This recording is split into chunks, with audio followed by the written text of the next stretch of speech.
De las Fuerzas Armadas. Nuestro país vive horas difíciles. Hernán Brienza es periodista de puesto. Los jueves a las 18. Vengo en cambio a proponerles un sueño. En Caput. Radiocaput.com. Estás conectado. Estás en Caput. Voces y contexto.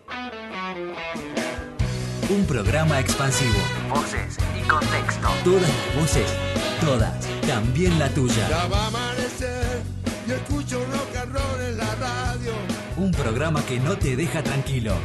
Apago el motor para escucharlo mejor. Voces y contexto. Voces y contexto. Un programa que no se queda quieto. Se presta para el movimiento. Voces y contexto. Rock and roll y fiebre.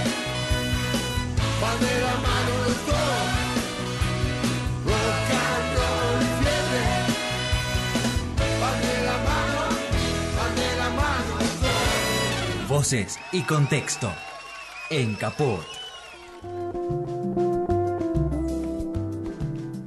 Hola amigos, buenos días. Estamos en otro Voces y Contexto de esta primaverita porteña.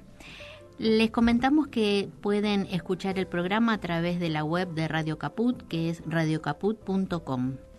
Pueden dejarnos un mensaje de WhatsApp a través del 15 6516 4446 o al 15 3378 1859. A través de Facebook nos mantenemos comunicados durante la semana, Facebook Voces y Contexto. Y a partir de mañana pueden volver a escuchar el audio del programa desde nuestro canal de YouTube Voces y Contexto Radio. Nada como ir juntos a la par. Voces y contexto. Voces y contexto. Caminos de desandar. Todas las voces, todas. Pero no perdí. Un programa lleno de incorrecciones políticas. Nada como ir juntos a la par.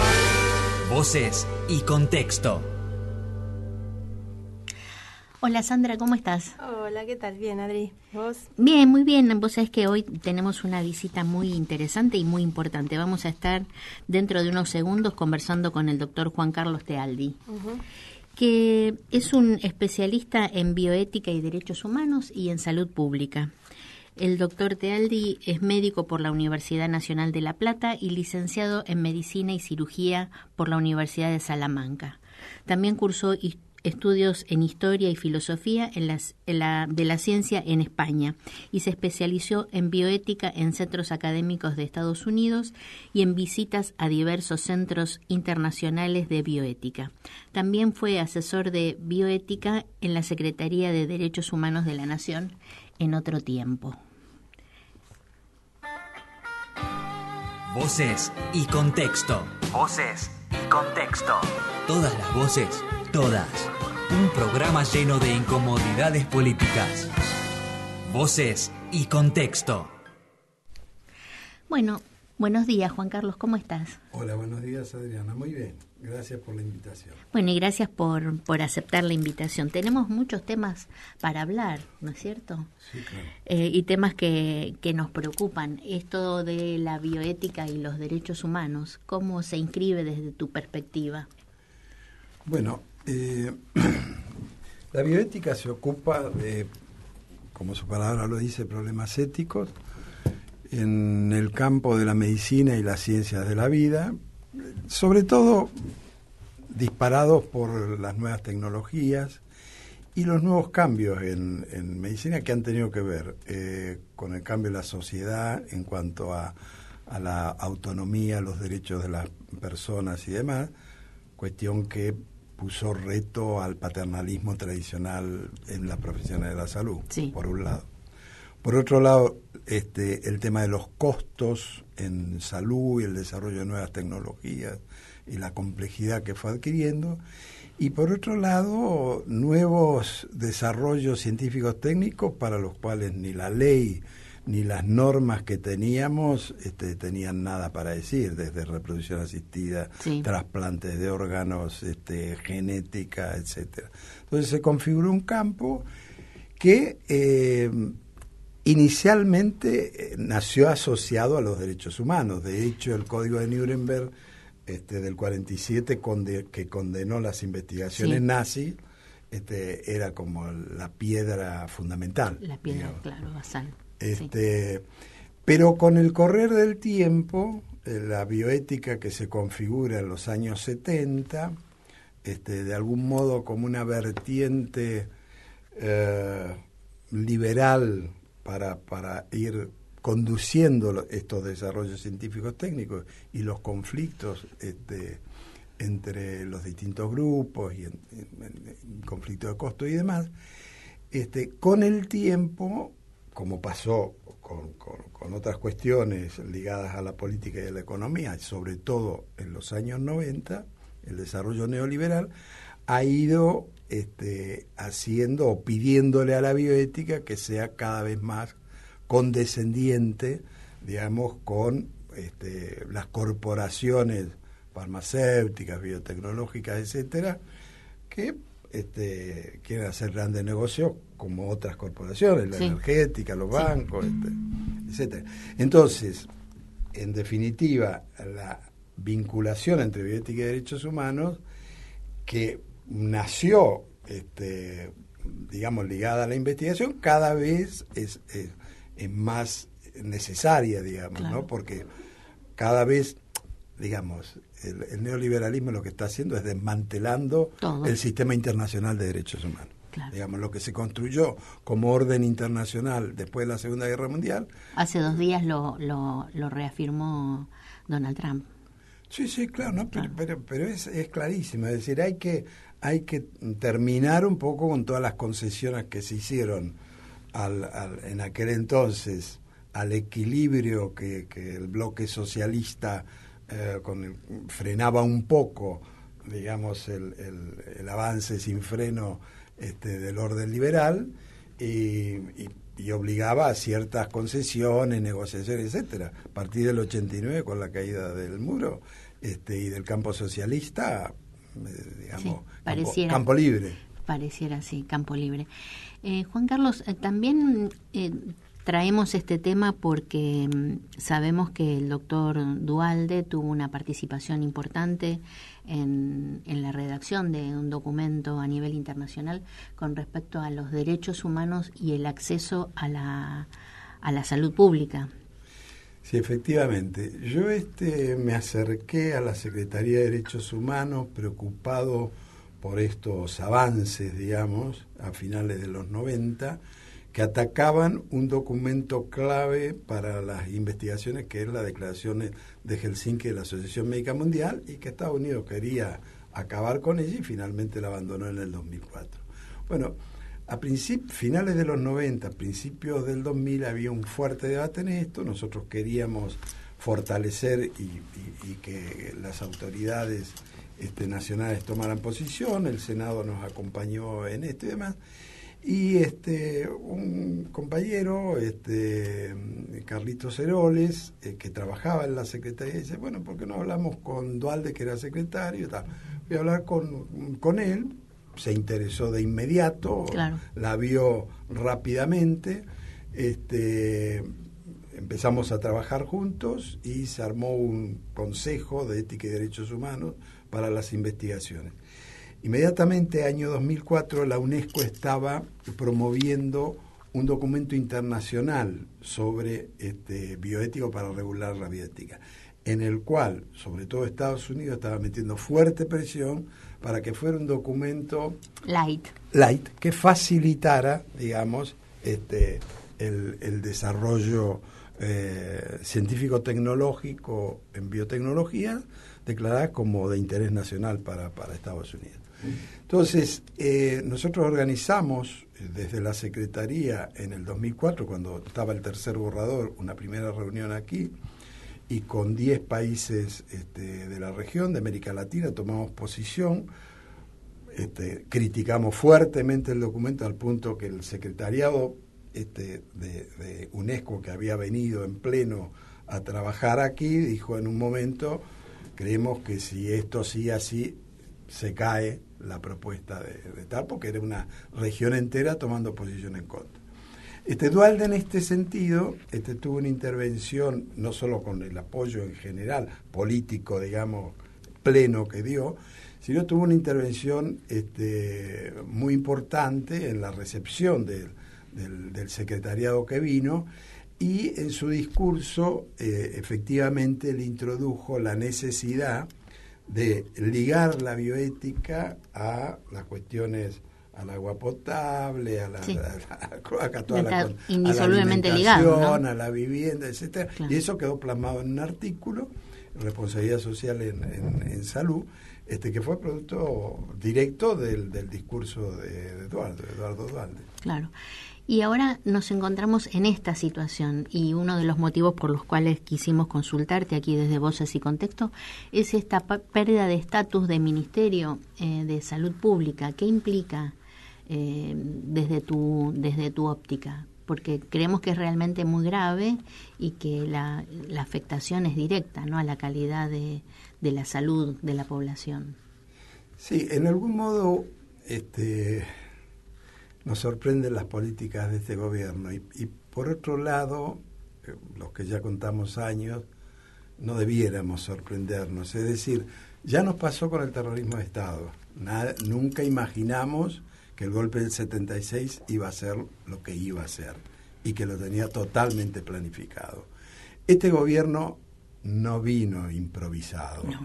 Y los 70 años que denuncia, digamos, que dice sí, que hay que dejar atrás, es lo que decía, hay que volver atrás, hay que desmantelar el sistema que en distintos órdenes, y pone el foco él, trazó el peronismo como movimiento más cercano, digamos, es una larga historia la Argentina, sí, digamos, pero como el movimiento más cercano en legislación laboral, en legislación educativa, en legislación de protección en salud. El ministerio se creó con él.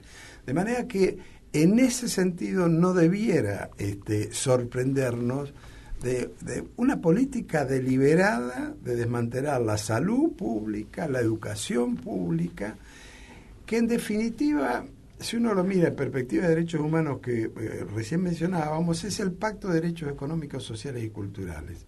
De los dos grandes pactos de derechos humanos, que son el de derechos civiles y políticos, el de derechos económicos, sociales y culturales, Estados Unidos nunca firmó el último. Es decir, Estados Unidos no reconoce el derecho a la salud, no reconoce el derecho a la educación. Los derechos económicos, sociales y culturales no están reconocidos, la vivienda, no están reconocidos como un derecho humano. Argentina sí lo firmó. Sí. Entonces, el intento del neoliberalismo es comandado por Estados Unidos, que es obviamente la potencia principal, más poderosa en el ámbito del liberalismo económico, ¿no?, del capitalismo. Entonces, la propuesta es desmantelar ese sistema de derecho para que las corporaciones puedan, y el sistema en esta etapa financiera, pueda avanzar sin cortapisas y pueda,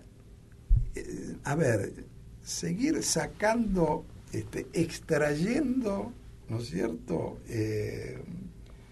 capital,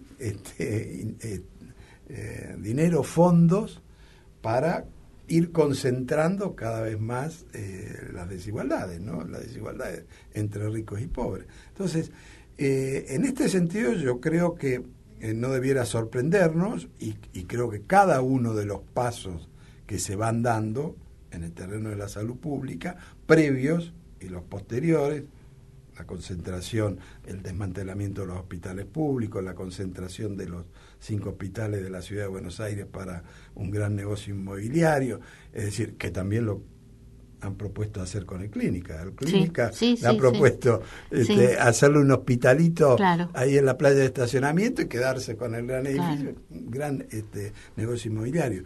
De manera que todo, digamos, el acceso a los medicamentos, el bajar el acceso a los medicamentos, el facilitar o promover el acceso de farmacistas a la provincia de Buenos Aires, por donde uno quiera, es interminable la lista de acciones que han desarrollado para el desmantelamiento de la salud como derecho. También preocupa en este momento que se está por discutir el presupuesto, qué va a pasar justamente con salud, y esta quita de presupuesto que implica que es una Secretaría de Estado y no un ministerio, ¿no? Yo creo que debemos ser realistas y olvidarnos. A ver, acá no ha habido equivocaciones, acá no va a haber plan B, ya se ha dicho y repetido. Esto se va a llevar hasta el final, hasta las últimas consecuencias, digamos. Y entre las últimas consecuencias está, la salud ya fue marcado, que se tiene que desmantelar y va a seguir así hasta que este gobierno hasta deje que puedan. Bueno, el hasta que puedan es, si siguen y completan su mandato porque no hay una crisis, digamos, porque no entran en default y no entra el tal, o porque hay un estallido social que hace imposible la gobernabilidad, van a seguir así hasta diciembre del año que viene.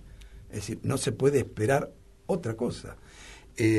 Lo que se hará obviamente, veremos ahora la discusión del presupuesto. Vamos a ver el correlato de fuerzas que se logra. Hay algunos puntos, entre ellos, obviamente, está el que no se achiquen las partidas. Pero yo creo que ya han ido achicando y van a seguir achicando. El daño ya está hecho, sí. Digamos. Igual, los dos objetivos mayores, en realidad, ya casi cumplidos, son la reforma laboral, ¿no es cierto?, y la reforma previsional. La reforma previsional les estalló en diciembre del año pasado. Sí, y la pasaron. Pero la pasaron. Sí. Y la reforma laboral, que uno está esperando la ley, en realidad ya la han hecho. Ya está implementado a cuentagotas. No, y porque ya nos han bajado el sueldo a la mitad. Totalmente. Por lo menos. Sí. Es decir, ya la extracción, digamos, ese era un objetivo, Macri se lo dijo a los gobernadores, bajar el costo laboral.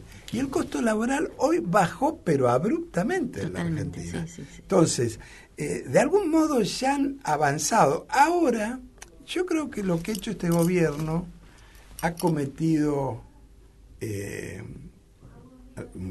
gruesos errores, pero gruesos errores, por supuesto, que hacia la población, hacia nosotros. Eso está más que claro. Digamos, la pobreza, el desmantelamiento de todos los sistemas de derechos, es decir, la indigencia, todo lo que uno quiera. Pero han cometido errores no solo hacia la población, sino hacia lo que el orden neoliberal, que es un orden mundial, global, exige. Es decir, hay que hacer las cosas, pero hay que seguir funcionando. Claro. Sobre todo en países como Argentina, que tienen recursos para dar y para producir, porque si no, si es un país africano lo declaran fallido, y si es un país con petróleo, lo intervienen militarmente o hacen una guerra. De manera que el tema de este gobierno es que fue torpe en su ejecución, por ejemplo, en la acelerada demanda de préstamos. Se endeudó rápidamente y en 2 años llegó a su límite, pero a un límite que hace inoperante el sistema. Y esto no quieren, digamos, el orden no quiere que implosione, quiere tirar, pero seguir funcionando. Esto me lleva, no sé si te acordás, Sandra, a la charla que tuvimos la semana pasada con el doctor Jorge Weinstein. Él caracteriza a este gobierno como un gobierno de corte mafioso, ¿no? Y dentro de esas características del accionar de la mafia está las rápidas ganancias. Y esto se ve claramente, es decir, lo que vos estás diciendo se ve decir atropelladamente, de cualquier manera, ni siquiera ya como un plan de gobierno, sino como un modus operandi de recuperar de obtener la máxima ganancia en el menor tiempo posible. Y después no importa, después vemos. Claro, pero, digamos, ellos hacen eso, pero ellos hacen eso creídos de que es lo que pide el mundo. Sí, hay una sobreactuación. Exactamente, sí. Hay una sobreactuación. Y eso, yo creo, no se perdona. A ver, en el 76, cuando Gusetti le habla con Kissinger y le dice, mire, el problema principal de la Argentina es el terrorismo. Dice, bueno, si van a hacer algo, háganlo rápido, pero vuelvan al orden previo. ¿Qué quiere decir? Hagan lo que tengan que hacer, pero no desbarranquen todo. Es decir, tiene que ser gobernable, tiene que seguir, digamos. Con sutileza, digamos. No, con sutileza. Es que no se puede, de alguna manera, Kirchner se lo dijo claramente, los muertos no pagan. Es decir, si uno quiere explotar, tiene que mantener tiene que haber quién. No, y tiene que mantener el espacio de explotación, porque si no, saco, se agotó, y no, la cuestión es que el sistema tiene que seguir produciendo, tiene que seguir produciendo ganancia. Si vamos cerrando los estados, si los estados van cayendo y dejando de producir porque hay un mal manejo, eso no es negocio. El negocio es sacar lo máximo posible, pero hay que seguir produciendo, porque si no, ¿de dónde sacamos? Claro. Ese es el error. Entonces, esta gente se embarcó, yo creo, en una sobreactuación, efectivamente, ¿no es cierto? Haciendo más de lo que se le pedía, saliéndose del libreto. Y yo caracterizo esto yo creo que el orden neoliberal tiene 3 salidas. Una, te declara Estado fallido, te deja fuera, ahí sí. Y cuando no me interesan los recursos económicos que pueda producir un país africano, son despreciables, digamos. Algunos países africanos son despreciables. Todos Estados fallidos, no me importa, queda fuera del sistema. Otros, si me interesan, como Venezuela, por ejemplo, como los países árabes, los intervengo militarmente. Y a los terceros, que se condujeron mal como nuestro gobierno, los mando a la penitenciaría del Fondo Monetario Internacional para que aprendan cómo se tienen que hacer las cosas, para que purguen lo que tienen que purgar.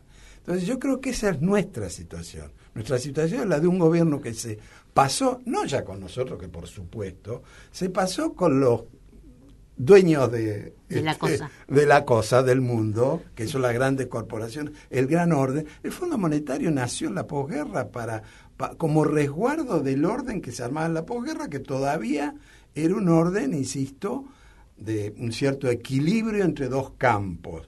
Claro. Pasado eso, el papel del Fondo Monetario hoy es el último agente, es digamos, te saliste de esto, o te dejo fuera o pasás por acá. Y entonces vas a tener que cumplir lo que te digo. Vas a tener que hacer lo que te digo para pagar y para volverte a poner en orden de producción. Claro. ¿Se entiende? Si no, no funciona. Claro, se torna inviable. Aún para el capitalismo más rancio. Exacto.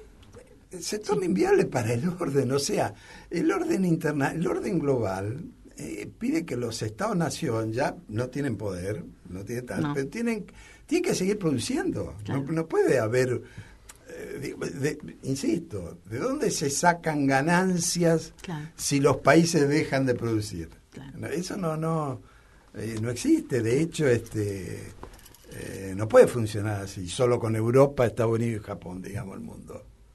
Eso se sabe. Sí. Juan Carlos, y te queremos preguntar específicamente sobre esto que vos mencionaste recién, el debate entre el 5x1, porque también sé que hay una discusión, digamos, teórica con respecto a la conveniencia o no de hospitales muy especializados y los polivalentes. ¿Cuál es tu visión con respecto a esto? Yo creo que en esto... ¿Pensás que pueden llegar a hacerlo, que pueden tener la fuerza, la energía y digamos, el apoyo político como para implementar?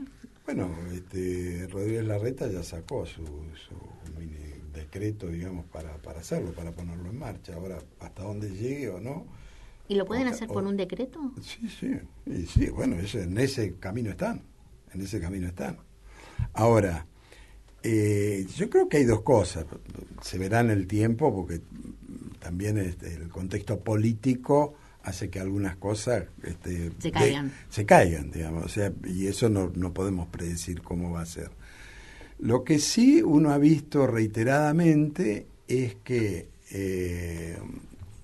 digamos, el modo de hacer política de este gobierno, de estos gobiernos, sobre todo el gobierno nacional, pero como gran referente de otros, es tomar una cuestión que tiene una parte razonable, sí, comprensible, sensata, tal, y bajo ese supuesto vender, digamos, la idea, sí, pero transformarla, dar la vuelta, sí, para los intereses propios. Entonces, no hay ningún indicio de que el gobierno de la Ciudad de Buenos Aires haya planteado una reforma del sistema de salud en la ciudad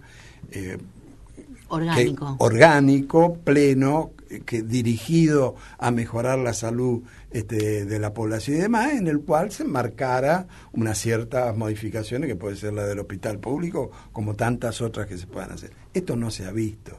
De hecho, los indicadores de mortalidad infantil, el que uno quiera, han empeorado en cantidad de cuestiones y demás.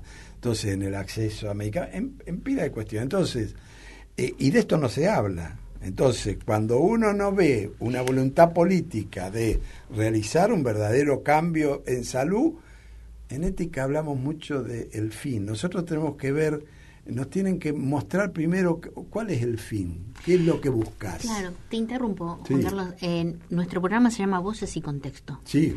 Entonces, la idea es esa, ver el contexto, porque a lo mejor desde un cierto planteo teórico podría ser razonable, pero el contexto y digamos la intención subyacente es muy otro.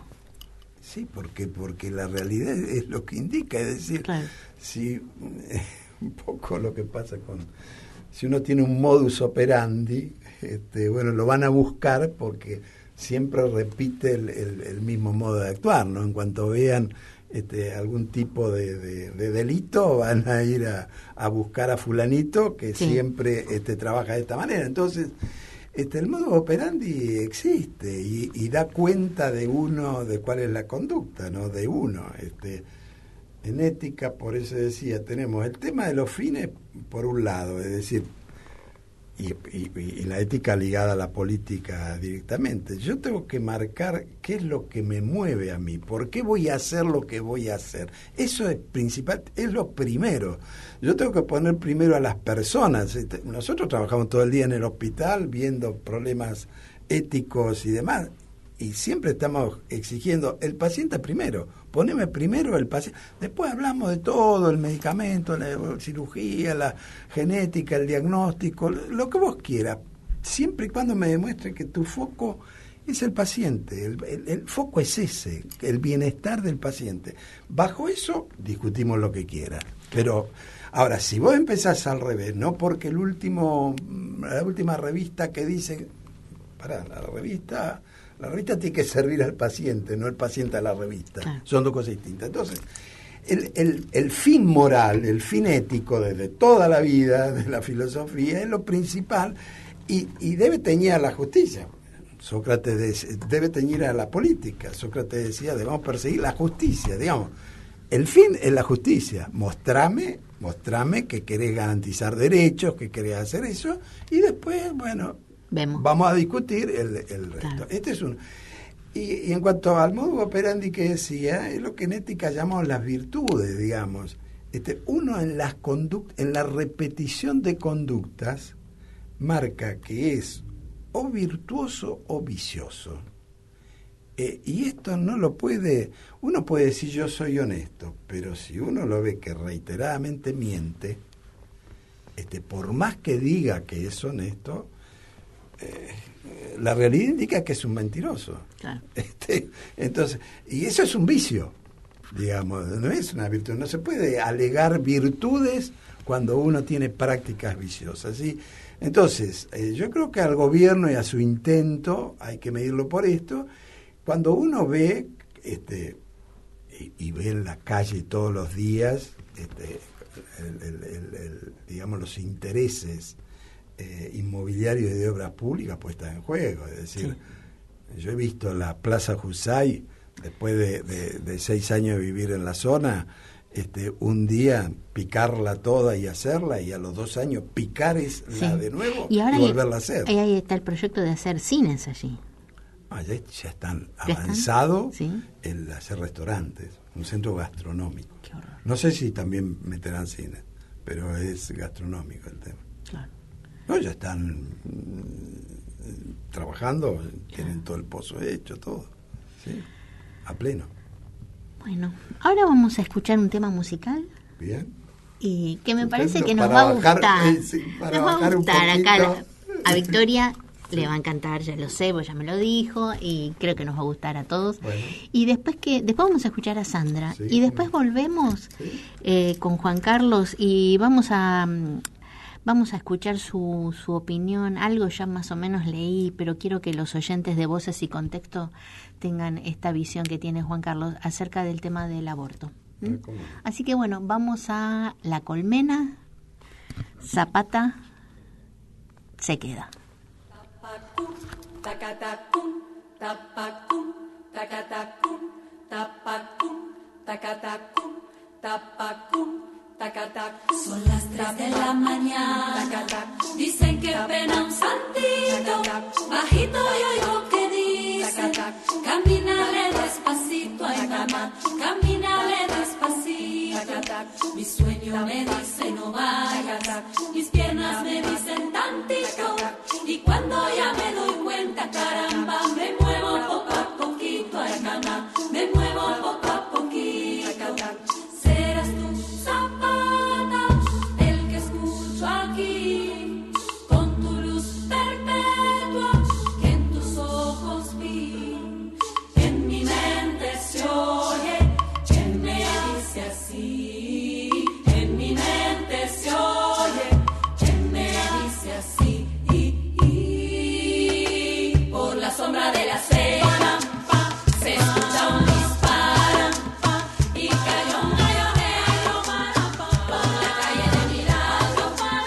Si tú dices que me quieres con el todo al todo y te vas tú conmigo, levantamos polvo. Ay, ay, ay, ay, ay, cuando sueño contigo se dibuja el sereno por todo mi camino. Ay, ay, ay, ay, cuando sueño contigo no hay ni miedo ni duda sobre mi destino. Tururiruri, mari, maririra, tururiruri, mari, maririra, tururiruri, mari, maririra, tururiruri, mari, maririra. Son las 3 de la mañana, dicen que pena un santito, bajito y oigo que dice, camínale despacito, ay mamá, camínale despacito. Mi sueño me dice no vayas, mis piernas me dicen tantito, y cuando ya me doy cuenta, caramba, me muevo poco a poquito, ay mamá, me muevo poco a poquito. Serás tú, Zapata, el que escucho aquí, con tu luz perpetua que en tus ojos vi, y en mi mente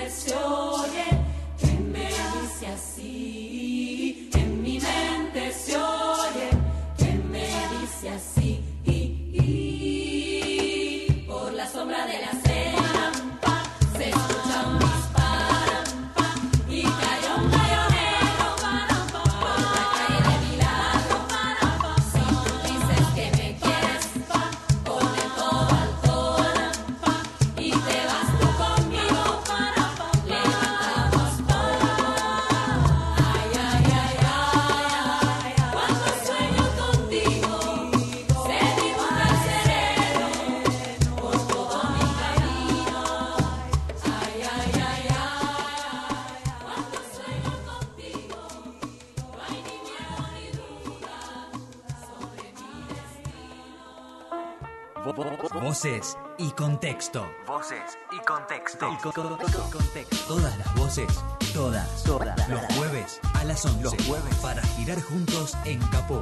A las 11. Voces y contexto. Proyecto colectivo. Solidaridad, voluntariado y asociativismo. Anoche soñé contigo. Proyecto colectivo. El programa radial de Asociactiva. No estaba durmiendo. Subite al bondi de la solidaridad. Qué lindo que soñar. Soñar no cuesta nada. Soñar y nada. Los jueves a las 16. Subite al bondi de la solidaridad. Proyecto colectivo. El programa radial de Asociactiva. En Caput.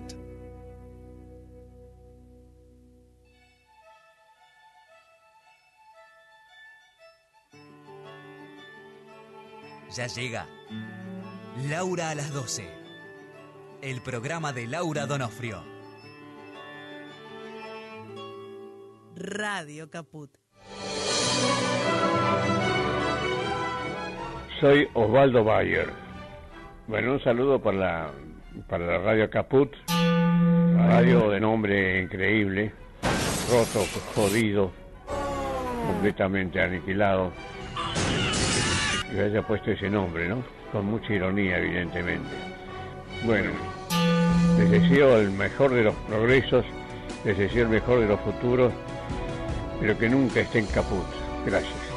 Pero que nunca estén caput. radiocaput.com.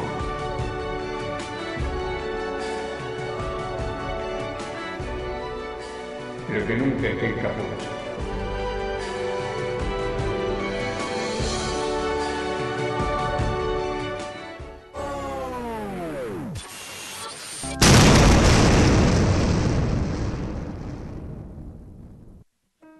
Teatro y otras hierbas. La columna imprescindible de Sandra Paul te presenta las mejores novedades de la cartelera porteña. Teatro y otras hierbas.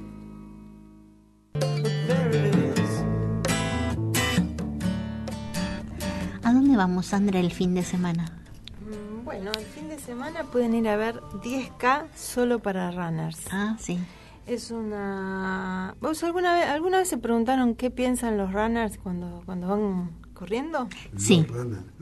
Sí, yo me lo pregunté, pero no encontré respuesta. Pueden ir pensando en el ritmo, en la distancia, en frases positivas para llegar a la meta, pero aparte hay un montón de otras cosas que deben ir.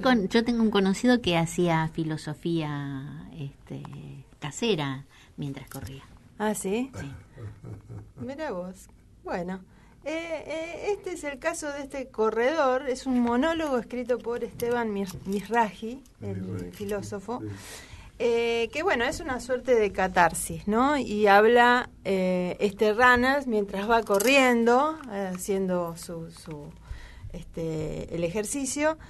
Va pensando y va hablando de cuestiones del pasado y del presente político, de la economía, de la realidad social del país, de su vida personal también, con sus problemitas de pareja, porque está separado, tiene 2 hijos y un montón de líos.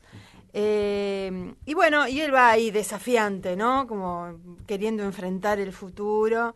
Y bueno, la verdad que es una obra que tiene mucho humor, un humor ácido, que habla de un montón de cosas con las que todos nos sentimos identificados como argentinos.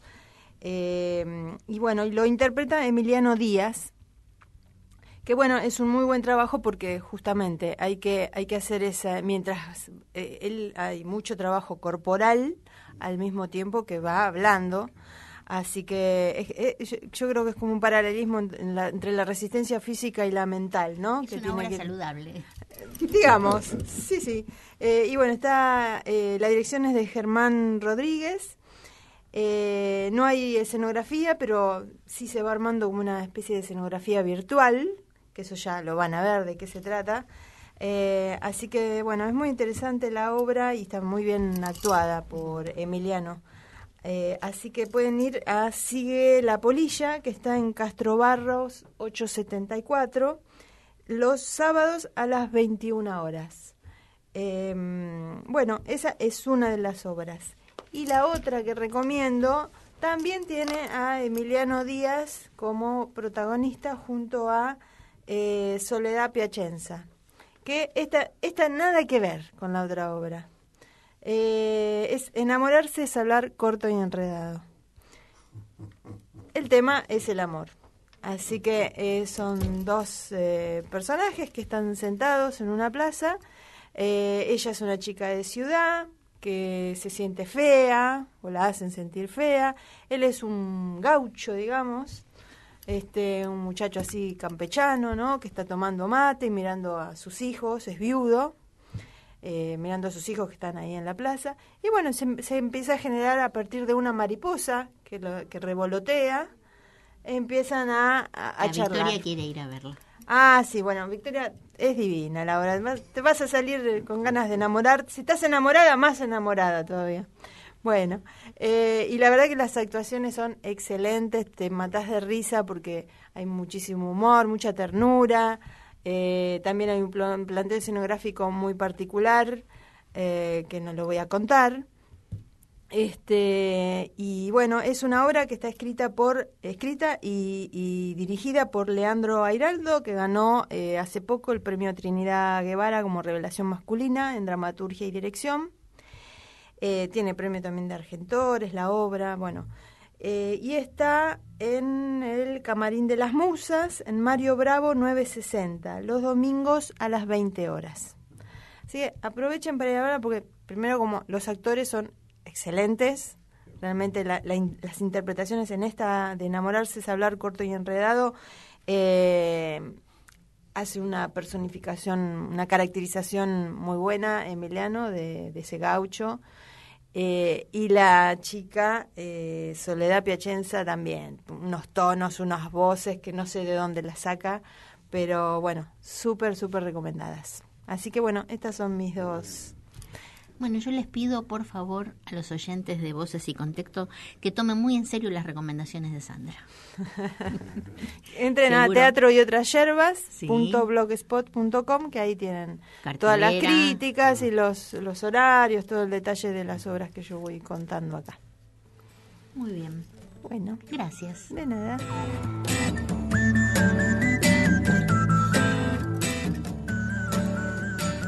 Bueno, Juan Carlos, ya sabemos a dónde podemos ir el fin de semana. Buenísimo. Buenas recomendaciones. Yo pregunto, ¿podemos ir al hospital de clínicas o corremos riesgo de vida? Porque con todo esto que está pasando en la ciudad, el hospital de clínicas antes era... No, a ver... ¿Cómo está la situación? No, hay que separar dos cosas. El hospital de clínicas es un mal hotel. Sí. Pero con excelentísimos, sigue siendo de excelencia. Lo sostienen los profesionales. Sí. No, yo te diría, no sé si hay algún servicio, no tengo presente que pudiera decir un mal servicio. Son todos excelentes, de primera. La hotelería es que algunos servicios te tienen que llevar las sábanas o una cosa así. Claro. Pero no, los resultados en salud, en la atención siguen de la salud siendo... Sí. Juan Carlos, hace pocas semanas estuvo el debate parlamentario y la votación, ¿no?, por la ley del aborto. Nos gustaría conocer cuál es tu postura con respecto a este debate, ¿no? Sí, bueno, yo vengo participando en el tema del debate, y más que del debate de la práctica y de las conflictivas del tema del aborto. En primer lugar, antes con todo el aborto no punible. El primer caso que me tocó participar creo que en el año 87, una nena de 10 años, violada, embarazada, ella deficiente mental, etcétera. Y de ahí en más. Tuve mucha participación y de hecho se avanzó bastante. Logramos el hospital de clínicas cuando yo llegué en el 2000, nos incorporamos todavía la práctica de un aborto llamado terapéutico, digamos, sí. ¿No? Había que pasar no sé cuántas barreras y tal, hoy eso se fue superando. Sí, se fue superando. Y después apareció de repente, siempre estábamos expectantes del posible debate, digamos, del aborto. De repente estalló y se hizo posible.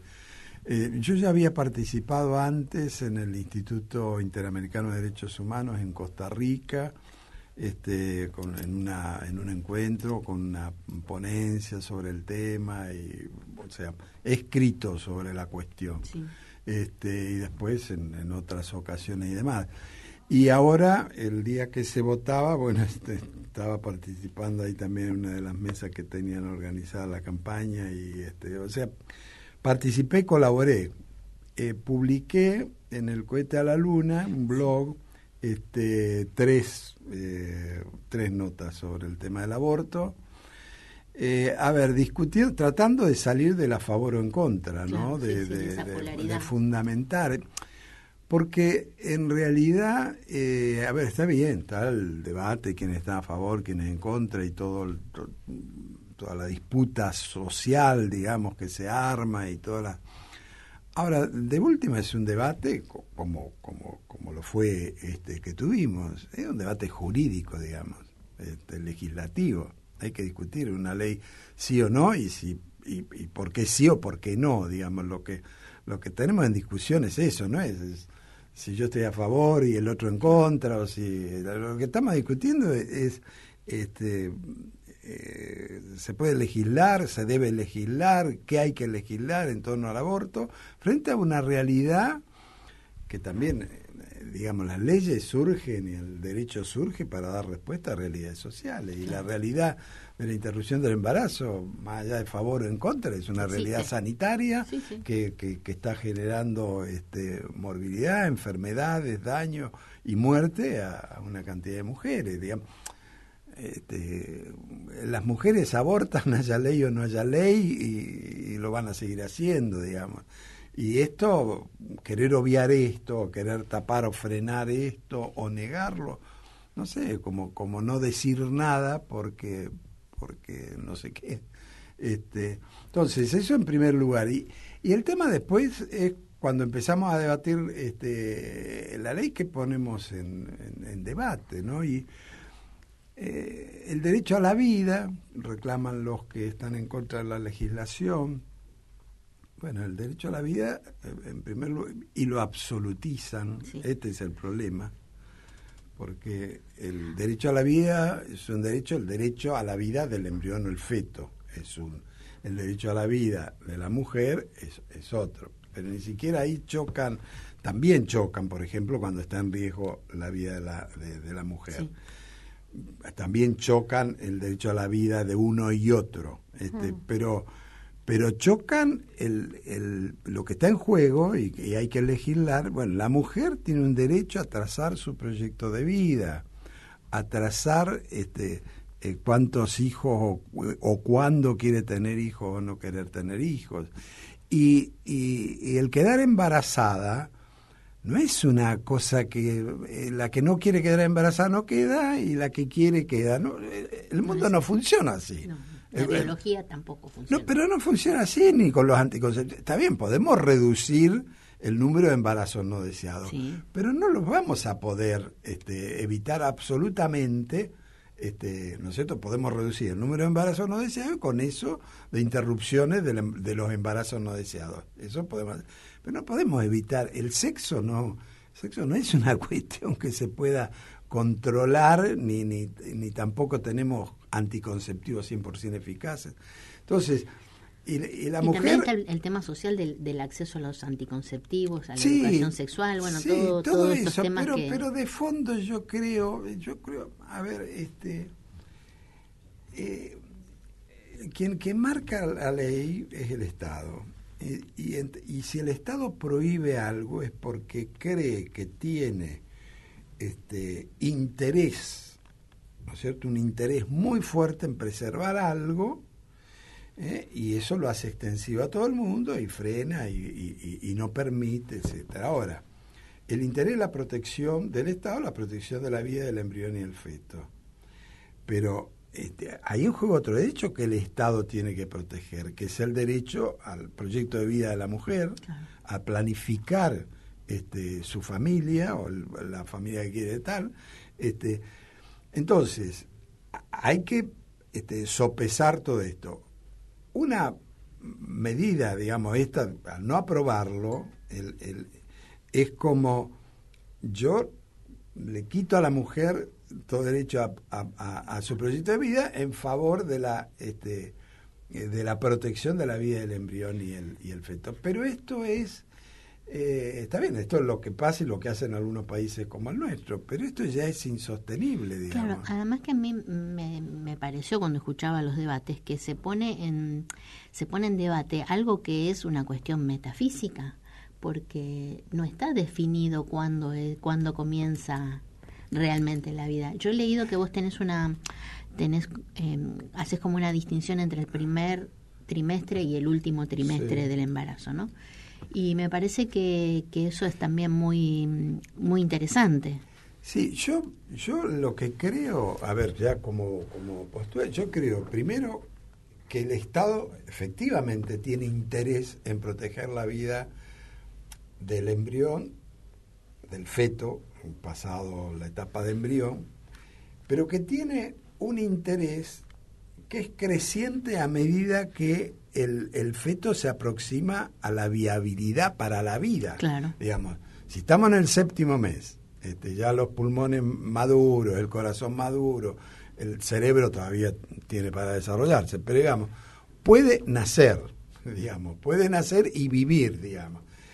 Bueno, se supone que el Estado tiene algo para decir ahí. Le da lo mismo que interrumpir el embarazo de un feto que está en condiciones de nacer. Y claro, no extrememos tampoco la cosa, porque si no hacemos un aborto, defendemos un aborto al 8º mes.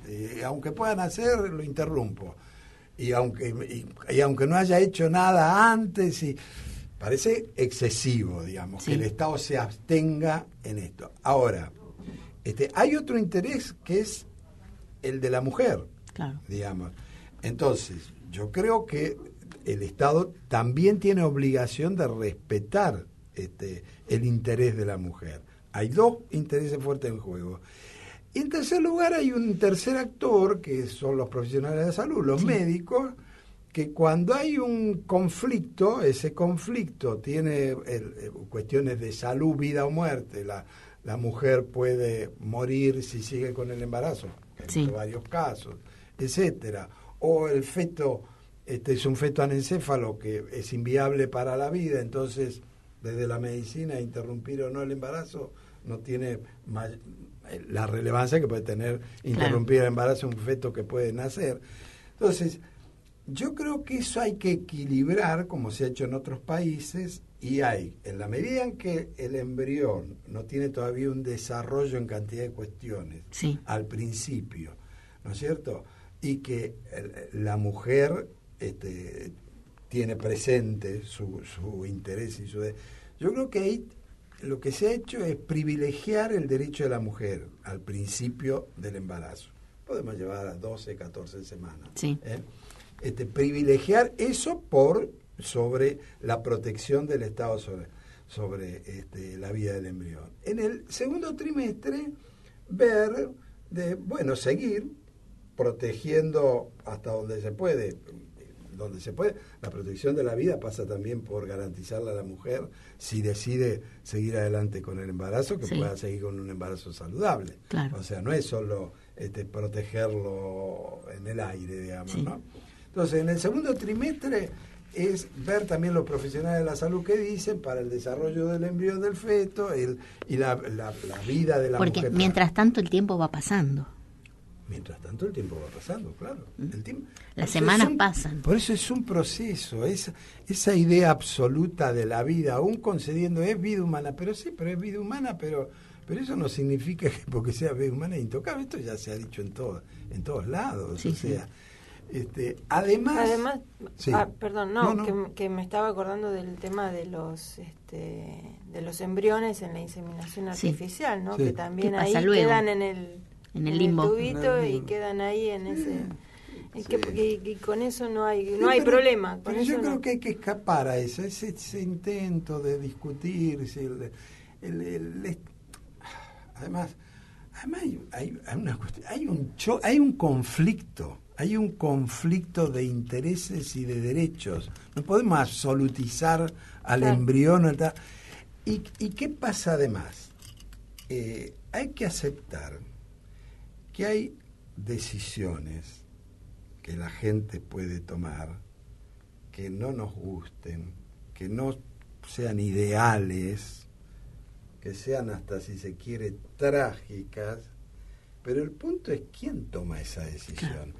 Y la cuestión es por qué el Estado tiene que tomar la decisión de seguir adelante o no seguir adelante con un embarazo en todo el periodo de tal. Esto es excesivo. Esto es una intromisión del Estado fuerte. Es más, podemos hacer un correlato. Si yo si al Estado le doy semejante poder, pasa lo que hizo Fujimori en Perú.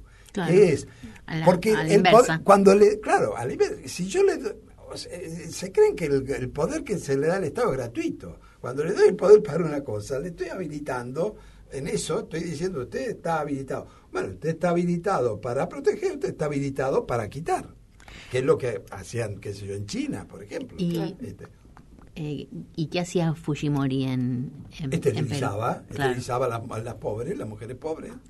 Claro, yo tengo... Si yo me pongo ahí, yo tengo derechos sobre el proyecto de vida, sobre los derechos de la mujer, me esterilizo. Es como si acá dejaran al doctor Albino hacer lo que quiera. Por ejemplo, claro. Amigo acá de Juan Carlos. Sí, me imagino. Sí. No, y además, yo digo, hasta hay cosas... Primero, yo siempre he dicho, no como varón, además de todo esto que hoy uno puede pensar y demás, siempre he tenido la sensación, la intuición, que el embarazo es de la mujer. Pero yo ¿qué puedo decir en torno a decidir por sí o por no? Yo puedo obviamente participar junto a la mujer, la puedo acompañar, puedo dar mi opinión, puedo incluso ayudarle a razonar, porque hay en juego muchas cuestiones, pero al momento de tomar la decisión, ¿quién es el varón para decir sí, tendrías que hacerlo, no tendrías que hacerlo?